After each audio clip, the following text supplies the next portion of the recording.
Dear students, Durga tutorial के online classes में आपका स्वागत है। हम आपको आज पढ़ाने जा रहे हैं 11th क्लास का फिजिक्स का चैप्टर 2, जिसका नाम है मात्रक और विमा। ये पूरा चैप्टर हम एक ही लेक्चर में कंप्लीट करेंगे, इसलिए आप आइए और ध्यान से बैठिए और बारी बारी से हर टॉपिक को देखते जाइए। तो आइए सबसे पहले विचार करते हैं कि हम इसमें किन किन टॉपिक पर चर्चा करेंगे। पहला टॉपिक है भौतिक राशियां यानी फिजिकल क्वांटिटीज। दूसरा टॉपिक है मात्रक। तीसरा है मात्रक के प्रकार। चौथा है मात्रकों की पद्धतियाँ। पांचवा है आधारित तथा व्युत्पन्न मात्रक। छठा है एसआई मात्रक। सातवां है एसआई मात्रक के गुण। आठवां टॉपिक है विमा। नौवां टॉपिक है विमीय सूत्र।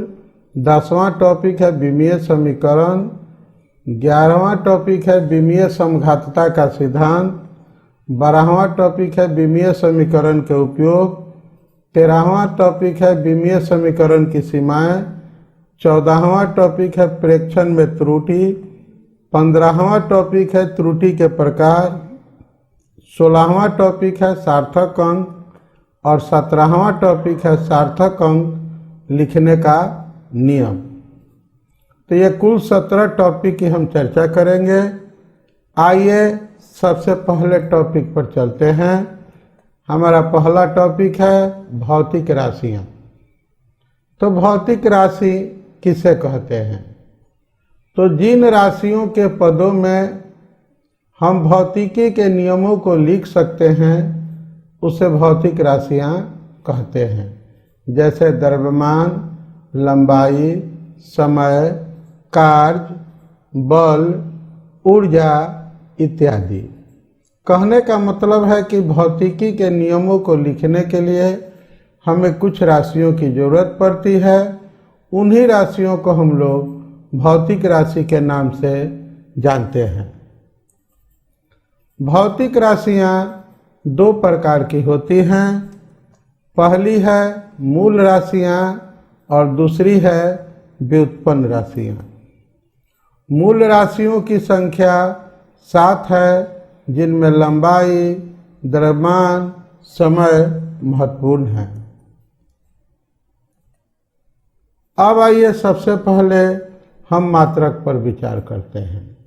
तो चुनी हुई मानक राशि को जिससे तुलना करके किसी भौतिक राशि का परिमाण ज्ञात किया जाता है उसे मात्रक कहते हैं।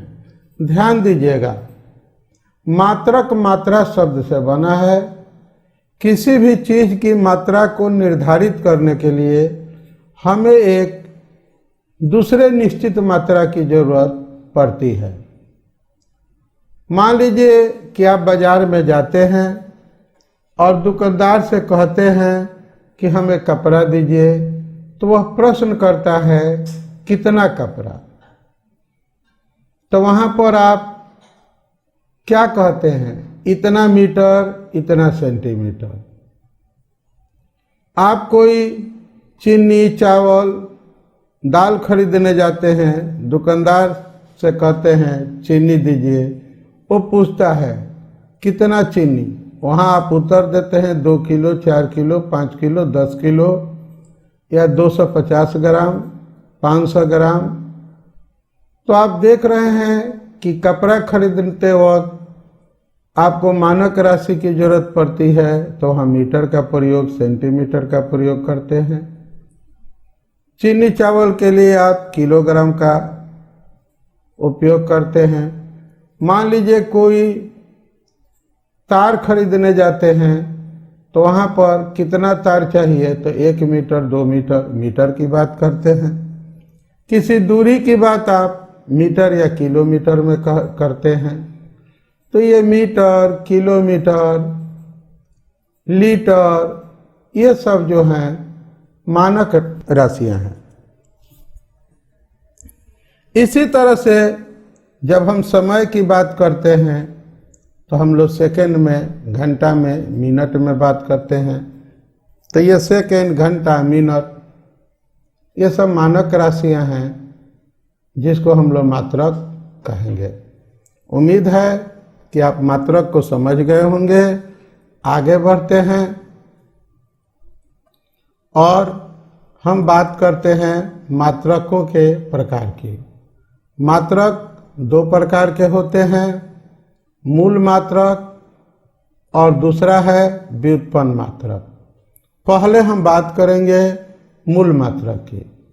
तो जिन मात्रकों को किसी दूसरे मात्रकों के रूप में व्यक्त नहीं किया जा सकता है उसे मूल मात्रक कहते हैं। जैसे लंबाई, द्रव्यमान, समय के मात्रकों को हम लोग मूल मात्रक के नाम से जानते हैं।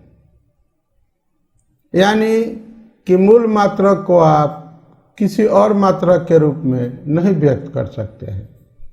व्युत्पन्न मात्रक का मतलब है कि जिन मात्रकों को मूल मात्रक के रूप में व्यक्त किया जाता है उन्हें हम लोग व्युत्पन्न मात्रक कहते हैं। जैसे क्षेत्रफल, क्षेत्रफल क्या है? लंबाई गुना लंबाई है। आयतन क्या है? ये लंबाई गुना लंबाई है। ऐसे सूत्र होता है लंबाई गुना चौड़ाई, लेकिन लंबाई और चौड़ाई का गुना कीजिएगा, दोनों मीटर में होते हैं, तो यहाँ मात्रक के हिसाब से वर्ग मीटर होता है। चाल की आप बात करते हैं, मीटर प्रति सेकंड होता है, यानी मीटर और सेकंड में आप चाल के मात्रक को व्यक्त करते हैं। वेग के मात्रक की बात करते हैं, वहाँ पे आप मीटर प्रति सेकंड की बात करते हैं, यानी कि मीटर। लंबाई का मात्रक मीटर और समय के मात्रक सेकंड के रूप में आप वेग के मात्रक को व्यक्त करते हैं। तो ये दोनों व्युत्पन्न मात्रक हुए। आगे बढ़ते हैं। अब हम बात करेंगे मात्रकों की पद्धतियों की। तो मात्रकों की सबसे पहले जो पद्धति आई व्यवस्थित तौर पर, जब वैज्ञानिकों ने इसको व्यवस्थित किया तो पहली मात्रकों की पद्धति आई जिसको हम लोग FPS सिस्टम के नाम से जानते हैं, जिसको फुट पाउंड सेकंड पद्धति कहते हैं। यानी लंबाई का मात्रक फुट, द्रव्यमान का मात्रक पाउंड और सेकंड का, समय का मात्रक सेकंड।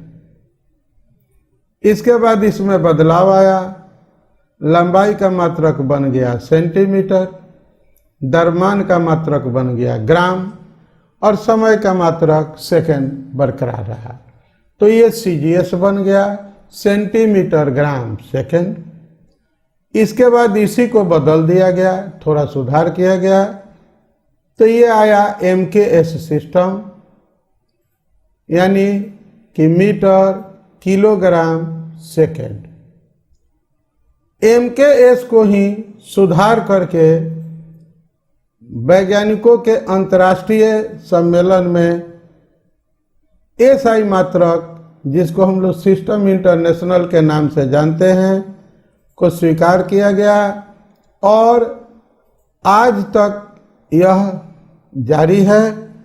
आज पूरे अंतर्राष्ट्रीय स्तर पर इसी मात्रक की बात की जाती है। अब हम आपको बताना चाहेंगे कि मूल मात्रकों को ही आधारी मात्रक के नाम से जाना जाता है, क्योंकि ये एक दूसरे से स्वतंत्र होते हैं।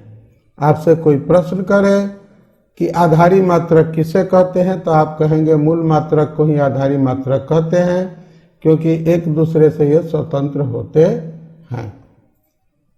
आधारी मात्रकों का नाम, संकेत और राशि का विवरण मैं एक सारणी के माध्यम से आपको समझाना पसंद करूंगा। आइए, आपके स्क्रीन के ऊपर सारणी नजर आ रही है, आप देख रहे हैं भौतिक राशि, लंबाई, द्रव्यमान, समय, ऊष्मागतिक ताप, विद्युत धारा, ज्योति तीव्रता और पदार्थ का परिमाण। लंबाई का मात्रक मीटर, द्रव्यमान का मात्रक किलोग्राम, समय का सेकेंड, ऊष्मागतिक ताप का केल्विन, विद्युत धारा का एम्पियर, ज्योति तीव्रता का कैंडेला और पदार्थ के परिमाण का मात्रक मोल होता है। मात्रकों को पूरा नाम न लिखकर उसका संकेत लिखा जाता है। तो देखिए, मीटर के लिए आपका संकेत एम है, किलोग्राम के लिए केजी है, सेकंड के लिए एस है, केल्विन के लिए के है, एम्पियर के लिए ए है, कैंडिला के लिए सीडी है और मूल के लिए एमओ एल है। आगे बढ़ते हैं। इसमें दो कोणों को शामिल किया गया है जिसे समतल कोण और ठोस कोण के नाम से जाना जाता है। समतल कोण का एसआई मात्रक रेडियन है जिसके लिए संकेत रेड लिखा जाता है। ठोस कोण का मात्रक स्टेरेडियन है जिसके लिए संकेत एसआर लिखा जाता है। आगे बढ़ते हैं। इसको हम लोग संपूरक मात्रक के नाम से भी जानते हैं, आप याद रखिएगा। आगे बढ़े। अब हम एसआई मात्रक के गुण की बात करेंगे। तो देखिए, एसआई मात्रक में कौन कौन से गुण पाए जाते हैं। एसआई मात्रक का क्षेत्र बहुत ही व्यापक है और यह पूरे विश्व में विज्ञान और शिल्प विज्ञान की सभी शाखाओं के लिए उपयुक्त है। एसआई मात्रक निरपेक्ष होते हैं, यानी कि इनको किसी दूसरे मात्रक में बदलने की आवश्यकता नहीं होती है। ये जगह के अनुसार, देश के अनुसार नहीं बदलते हैं। इसमें आधारी मात्रकों की संख्या न्यूनतम है जो काफी सुविधाजनक है। अब हम चौथे गुण पर विचार करेंगे। इसमें सभी व्युत्पन्न मात्रकों को बिना किसी संख्यात्मक गुणांक अथवा स्वेच्छ नियतांक के उपयोग के आधारी मात्रकों से प्राप्त किया जाता है। अगला गुण है कि एसआई मात्रकों में दार्शनिक प्रणाली का उपयोग अर्थात 10 की घातों पर आधारित होने के कारण इस पद्धति में रूपांतर यानी कन्वर्सन अत्यंत सुगम और सुविधाजनक होता है। लगभग सभी व्युत्पन्न मात्रकों के नाम अंतर्राष्ट्रीय स्तर पर सर्वमान्य होते हैं। अब आइए हम बात करते हैं विमा की। जो टॉपिक हम आपको पढ़ा रहे हैं, आप ये जो रेड कलर का बैंड देख रहे हैं, उसमें टॉपिक का नाम दिया हुआ है, उसको ध्यान में रखिएगा। नीचे जो स्क्रीन पर आप देख रहे हैं, ये हमारे दुर्गा ट्यूटोरियल का जो है वेबसाइट का पता है, जहां पर आप जाकर नोट्स प्राप्त कर सकते हैं और लेक्चर वीडियो भी प्राप्त कर सकते हैं। इस वीडियो के अंत में फेसबुक, ट्विटर, इंस्टाग्राम और हमारे साइट का लिंक सब आपको मिलेगा। आगे बढ़ते हैं तो बात करते हैं बीमा की। किसी भौतिक राशि का व्युत्पन्न मात्रक ज्ञात करने के लिए मूल मात्रकों पर जो घात चढ़ानी पड़ती है उसे उस भौतिक राशि की बीमा कहते हैं। उदाहरण के लिए क्षेत्रफल की बीमा m0 l स्क्वायर t0 है, अतः क्षेत्रफल के लिए लंबाई की बीमा 2 है। आइए विमीय सूत्र और विमीय समीकरण की हम बात करते हैं। तो किसी भौतिक राशि को प्रदर्शित करने के लिए मूल मात्रकों के संयोग से बना व्यंजक विमीय सूत्र अथवा विमीय समीकरण कहलाता है। विमीय सूत्र, ध्यान दीजिए, ये विमीय सूत्र और बीमा में अंतर होता है बाबू। जैसे कार्य की बीमाएं द्रव्यमान में +1, लंबाई में +2 तथा समय में -2 है, लेकिन कार्य का विमीय सूत्र m0 l square t inverse 2 होता है। व्यवहार में बीमाएं प्रदर्शित करने के लिए विमीय सूत्र ही लिखा जाता है। ध्यान दीजिए, इस तरह का सूत्र ही लिखा जाता है। एक और बात आप दिमाग में रखिएगा कि आप मैट्रिक पास करके 11वीं कक्षा के विद्यार्थी बने हैं। ये बीमा जो है आपके लिए बिल्कुल नया टॉपिक है। मात्रक की जानकारी थोड़ी बहुत आप 9th क्लास में प्राप्त किए हैं और 11वां का जो फिजिक्स है वह अधिकांश 9वीं कक्षा की चर्चा को आगे बढ़ाने वाला कोर्स है आपका। इसलिए 9वीं कक्षा पर आप ध्यान दीजिएगा बेसिक बातों को। वैसे हम आपको जो भी पिछली बातें हैं उसको साथ साथ समझाने का कोशिश करेंगे ताकि विषय वस्तु आपको समझ में अच्छा से आ जाए। अब आइए हम विमीय सूत्र से बने समीकरण को विमीय समीकरण कहते हैं। यानी कि कोई आपसे पूछे कि विमीय समीकरण, ध्यान दीजिए इसका ये जो है दूसरा भाग है इस टॉपिक का, विमीय समीकरण। तो यहाँ पर ये देखिए विमीय सूत्र से बने समीकरण को विमीय समीकरण कहते हैं। आगे बढ़िए, ये देखिए ये भौतिक राशि है, उसका सूत्र है, उसकी विमा है और उसकी विमीय सूत्र है। ये टेबल के माध्यम से हमने दिखाया है। अगर एक एक की चर्चा हम करेंगे बाबू तो ये वीडियो बहुत लंबा हो जाएगा, इसलिए आप इसको देख सकते हैं हर पेज को। एक पेज को मैं समझा देता हूँ। ये देखिए क्षेत्रफल, क्षेत्रफल का सूत्र क्या होता है माय डियर, लंबाई गुना चौड़ाई। तो इसकी बीमा क्या हो जाएगी, आपने हमको बताया था, शुरू में ही हम आपको बताए थे कि लंबाई और चौड़ाई दोनों जो होते हैं, लंबाई का ही विस्तार होता है फिजिक्स की भाषा में। तो ये एल स्क्वायर हो गया बीमा और इसका विमीय सूत्र हो गया m0 एल स्क्वायर और ये t0। उसी तरह से आयतन देखिए, लंबाई गुना चौड़ाई गुना ऊंचाई। तो इसमें लंबाई मात्रक को 3 बार इस्तेमाल किया गया है, तो ये l का पावर 3 हो गया। इसका विमीय सूत्र हो गया m0 l का पावर 3 t0। इस तरह से आप देख रहे हैं द्रव्यमान घनत्व, आवृत्ति, वेग, चाल, त्वरण, बल, आवेग, कार्य, ऊर्जा, शक्ति, इन सब की चर्चा की गई है। और ध्यान देना बाबू कि विमीय सूत्र और मात्रक ऐसा चीज है कि आप जब भी फिजिक्स की किसी राशि की परिभाषा लिखेंगे तो आप उसके अंत में ये बात जरूर लिखेंगे कि इसका मात्रक ये है और बीमा ये है।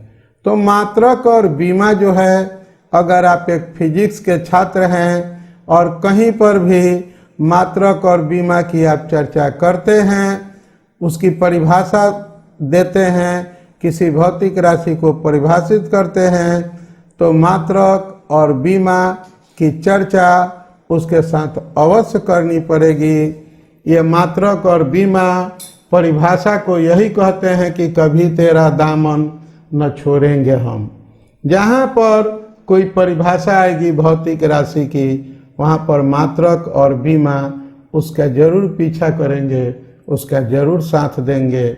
अगर आप भी किसी भौतिक राशि की परिभाषा लिखेंगे तो जब तक मात्रक और बीमा की चर्चा नहीं करेंगे आपकी परिभाषा अधूरी मानी जाएगी। तो ये देखिए कई पेज आपको हैं, ये अगला पेज है। ये अगला पेज में भी हमने दाब, प्रतिबल, विकृति, प्रत्यास्था गुणांक, पृष्ठ तनाव, पृष्ठ ऊर्जा, वेग प्रवणता, दाब प्रवणता, दाब ऊर्जा, श्यानता गुणांक के सूत्र, मात्रक और बीमा की हमने चर्चा किया है। उसी तरह से ये देखिए बहुत सी भौतिक राशियों की चर्चा हम इस वीडियो में किए हैं, आप इसको देख सकते हैं। और एक बात जरूर दिमाग में रखिएगा कि जब जब आप आगे पढ़ेंगे बहुत सी चीज़ों के, जैसे देखिए गुरुत्वीय नियतांक है, प्लांक नियतांक है, ऊष्माधारिता है, विशिष्ट ऊष्माधारिता है, गुप्त ऊष्मा है, इस सब की चर्चा की गई है। आप इसको जो है देख सकते हैं और इस का जो है हम अपने साइट पर आपको नोट्स डाल देंगे, PDF डाल देंगे, वहाँ पर आप जाकर इसको देख सकते हैं।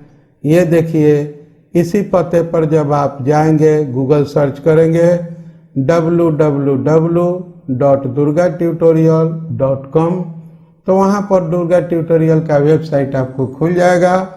वहाँ पर आपको ऑप्शन मिलेगा वीडियो लेक्चर और नोट्स, आप जब नोट्स में जाएंगे तो आपको कैटेगरी मिलेगा। 11th क्लास में जाकर आप इस नोट्स को खोज कर देख सकते हैं, पढ़ सकते हैं। आगे बढ़िए। ये देखिए विमीय समघातता का सिद्धांत। तो इस सिद्धांत के अनुसार किसी भी विमीय समीकरण के प्रत्येक पद की विमाएं समान यानी बराबर होती हैं। इसको हम इस तरह से भी कह सकते हैं कि भौतिक समीकरण विमीय रूप से समघातीय होते हैं। किसी समीकरण में दोनों ओर की समान प्रकृति की राशियां समीकृत यानी बराबर होती हैं, बराबर की जा सकती हैं। अच्छा रहेगा कि हम ये कहें कि इक्वेट यानी बराबर की जा सकती है।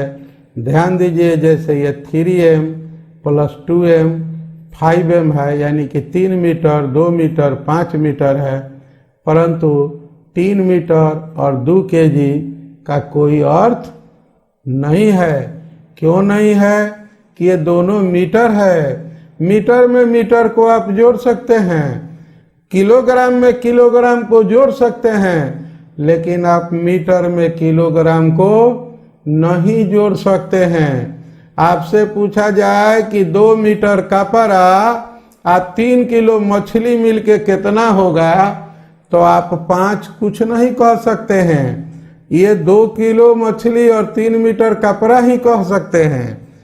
और वही 3 किलो मछली और 2 किलो मछली कितना होगा, तो आप जोड़ के कह सकते हैं कि 5 किलो मछली हुआ। तो आप एक तरह के राशियों को भी एक साथ जोड़ सकते हैं, अलग अलग तरह की राशियों को, अलग अलग तरह की विमाओं को एक साथ आप नहीं जोड़ सकते हैं।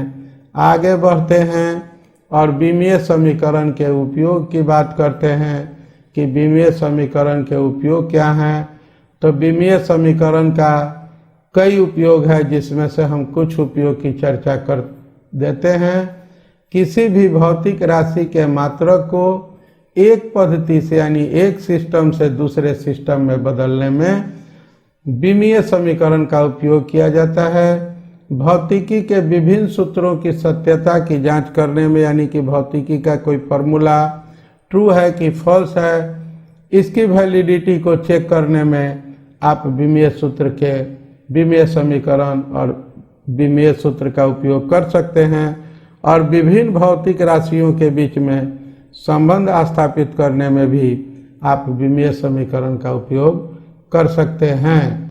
अब हम बात करते हैं विमीय समीकरण की सीमाओं की।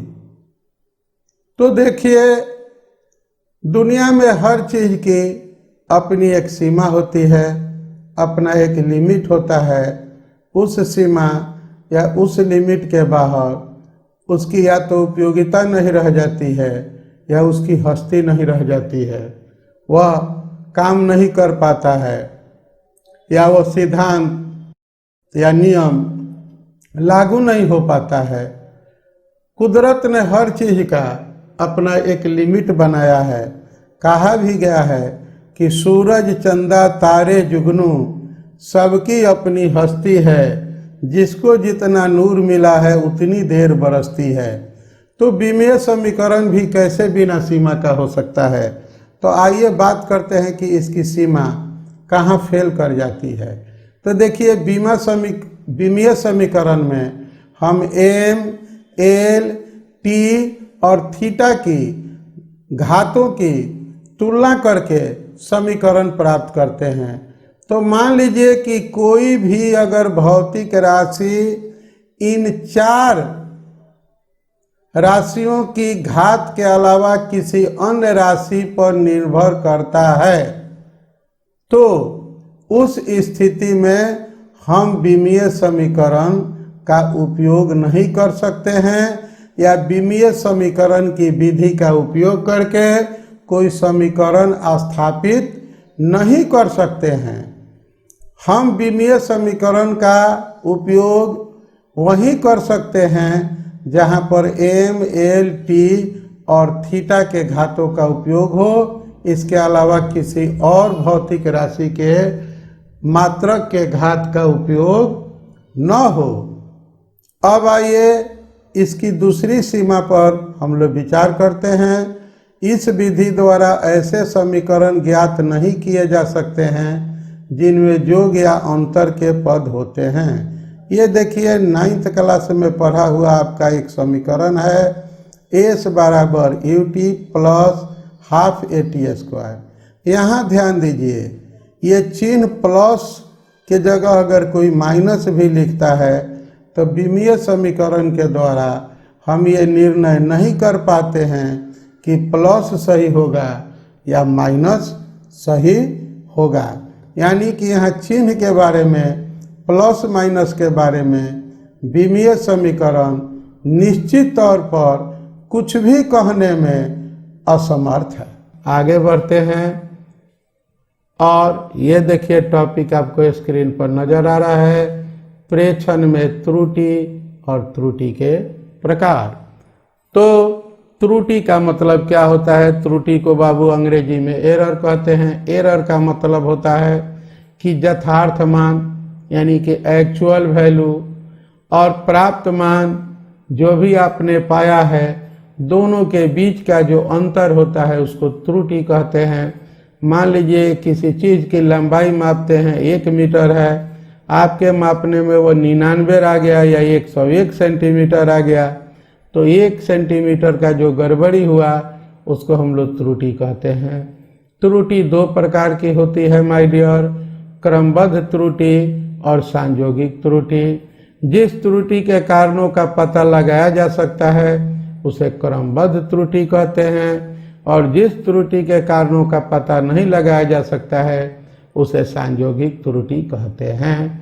तो जब तक त्रुटि के कारण का पता लगाकर उसका निवारण नहीं किया जाता है वह त्रुटि बार बार होती है, और जिस त्रुटि का आप पता ही नहीं लगा सकते हैं उसको संयोगिक त्रुटि कहते हैं। आपके समझ में नहीं आता है कि गड़बड़ी कहाँ है, लेकिन काम बिगड़ जाता है, उसको संयोगिक त्रुटि के नाम से हम लोग जानते हैं। आगे बढ़ते हैं, आइए अब विचार करते हैं हम सार्थक अंक पर। सार्थक अंक का मतलब क्या होता है ये समझिए। तो किसी भौतिक राशि की मापन में सभी अंक जो हैं वह विश्वसनीय नहीं होते हैं, अंतिम अंक संदिग्ध होता है। किसी माप में जितने विश्वसनीय अंक होंगे उन्हें सार्थक अंक कहा जाता है। इस प्रकार किसी माप का सार्थक अंक यथार्थतः ज्ञात किए गए अंकों की संख्या से 1 अधिक होता है। उदाहरण के लिए यह देखिए, स्लाइड कैलिपर्स द्वारा मापी गई लंबाई जो है वह 12.43 है।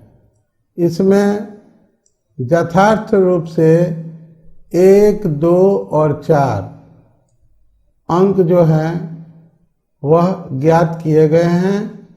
इनकी संख्या यानी यथार्थ अंकों की संख्या 3 है और संदिग्ध अंक की संख्या 1 है, जो ये 3 है। यानी कि यह 3 जो है वो आपका संदिग्ध अंक है।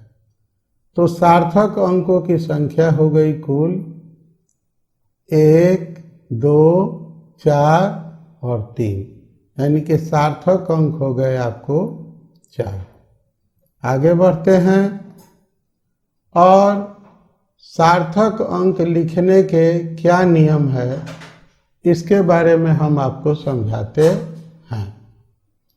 तो मापी गई भौतिक राशि को निरूपित करने वाली संख्या में सभी अशून्य अंक यानी नॉन जीरो नंबर्स सार्थक होते हैं। जैसे ये ध्यान दीजिए,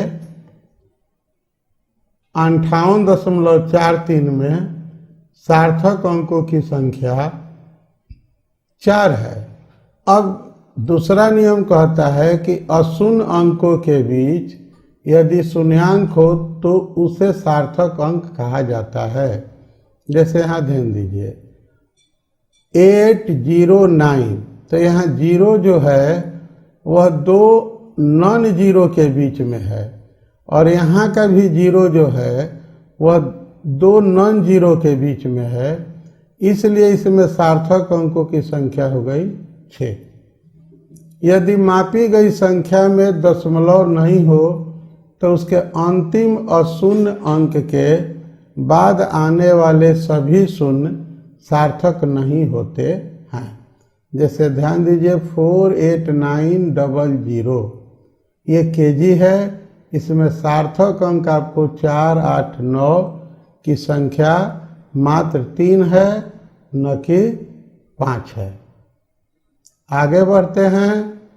यदि किसी संख्या में दशमलव का स्थान अस्पष्ट हो लेकिन दशमलव के बाद केवल शून्य हो तो दशमलव एवं अंतिम अशून्य अंक के बीच सभी शून्य भी सार्थक होते हैं। ध्यान दीजिए, ये जो है 57600.0 में 576 के अतिरिक्त 2 शून्य भी हैं, तो ये भी सार्थक अंक में आएंगे, यानी कि यहाँ पर सार्थक अंकों की संख्या हो जाएगी 5। यदि किसी संख्या में दशमलव से पहले कोई अशून्य अंक नहीं हो तो दशमलव एवं अशून्य अंक के बीच स्थित कोई भी शून्य सार्थक नहीं होगा। जैसे याद ध्यान दीजिए, दशमलव है और यहाँ पर 3 शून्य है और ये 4 और 9 है, तो यहाँ पर सार्थक अंक सिर्फ 2 होंगे। ये अशून्य और दशमलव के बीच में जो शुरू में शून्य होगा वह सार्थक अंक की गिनती में नहीं आता है। इसी के साथ हमारा आज का ये लेक्चर कंप्लीट होता है। हमें उम्मीद है कि आपको ये पसंद आया होगा। अगर पसंद आया हो तो आप लाइक और शेयर कीजिए। कोई कठिनाई महसूस हो, कोई सुझाव देना चाहते हैं तो कमेंट कीजिए। और अगर आप हमारे चैनल को अब तक सब्सक्राइब नहीं किया है तो सब्सक्राइब कीजिए। आप हमारे व्हाट्सएप लिंक के जरिए आप अपना कोई सुझाव हमें दे सकते हैं या कोई और विषय पढ़ना चाहते हैं तो उसके बारे में हमें बता सकते हैं। 11वीं कक्षा के छात्रों के लिए हिंदी व्याकरण, जीव विज्ञान और अंग्रेजी बेसिक टू एडवांस ट्रांसलेशन की भी व्यवस्था है। और हम आपके लिए ऑब्जेक्टिव क्वेश्चन आंसर और शॉर्ट क्वेश्चन आंसर का भी वीडियो बनाएंगे। पहले हम आपका परिचय सिलेबस से करा देते हैं और कुछ दिनों के बाद इसमें हम आपके लिए ऑब्जेक्टिव क्वेश्चन डालेंगे, और नहीं तो आपके लिए ऑब्जेक्टिव पर अलग से वीडियो तैयार करेंगे। इसको देखने के लिए हमारे तरफ से आपको बधाई, थैंक यू। मिलते हैं अगले वीडियो में एक नए अध्याय के साथ।